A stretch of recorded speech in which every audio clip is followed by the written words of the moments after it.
ముఖ్యమంత్రి రేవంత్ రెడ్డికి మాజీ మంత్రి హరీష్ రావు బహిరంగ లేఖ రాశారు. మినీ అంగన్వాడీ కార్యకర్తలను అంగన్వాడీలుగా గుర్తించి పూర్తి జీతం చెల్లించాలని లేఖలో పేర్కొన్నారు. మినీ అంగన్వాడీలు ఎదుర్కొంటున్న సమస్యల గురించి సీఎం రేవంత్ దృష్టికి తీసుకెళ్లారు. రాష్ట్ర వ్యాప్తంగా 3,989 మంది మినీ అంగన్వాడీ కార్యకర్తలు ఉన్నారని, వారంతా మారుమూల గ్రామీణ, గిరిజన ప్రాంతాల్లో సేవలు అందిస్తున్నారన్నారు.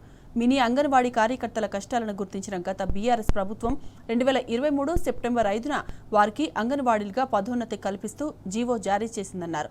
అయితే అదే సమయంలో ఎన్నికల కోడ్ రావడంతో ఆ ఉత్తర్వులు అమలు కాలేదన్నారు.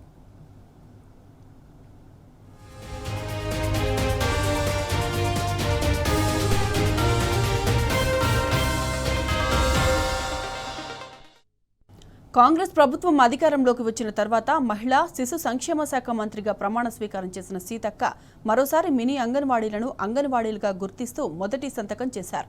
2024 జనవరి నుంచి మార్చి వరకు 3 నెలలు అంగన్వాడీలకు చెల్లించినట్లుగానే 13,650 రూపాయలు జీతం చెల్లించారు.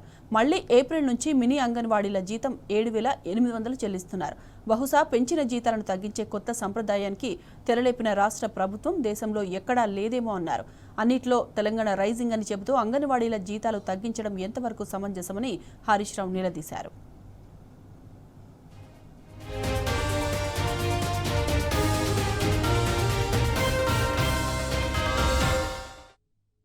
ఇదే విషయంపై మంత్రిని, అధికారులను బీఆర్ఎస్ నిలదీయడంతో 2025 ఏప్రిల్లో మళ్లీ పాత జీవోను విడుదల చేసి మినీ అంగన్వాడీలను అంగన్వాడీలుగా గుర్తిస్తున్నామని జోరుగా ప్రచారం చేస్తున్నారన్నారు.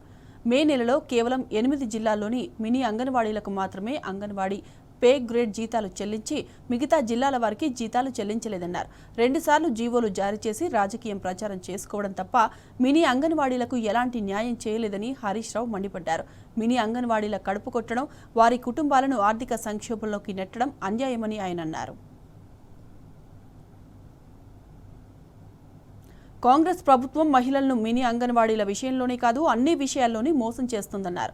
మహిళలను కోటీశ్వరులను చేస్తామని మోసం, ప్రతి మహిళకు 2,500 రూపాయలు ఇస్తామని మోసం, మహిళలను పారిశ్రామికవేత్తలుగా మారుస్తానని మోసం, 1,00,000 కోట్ల వడ్డీ లేని రుణాలు ఇస్తామని మోసం, కళ్యాణ లక్ష్మితో పాటు తులం బంగారం ఇస్తామని మోసం, చదువుకునే ఆడపిల్లలకు స్కూటీలు ఇస్తానని మోసం, అంగన్వాడీల జీతం 18,000కు పెంచుతామని మోసం, మినీ అంగన్వాడీలను చేస్తామని మోసం, ఇలా మహిళలకు కాంగ్రెస్ చేసిన మోసాల లిస్టు రాస్తే చాంతాడంత అవుతుందని హరీష్ రావు పేర్కొన్నారు.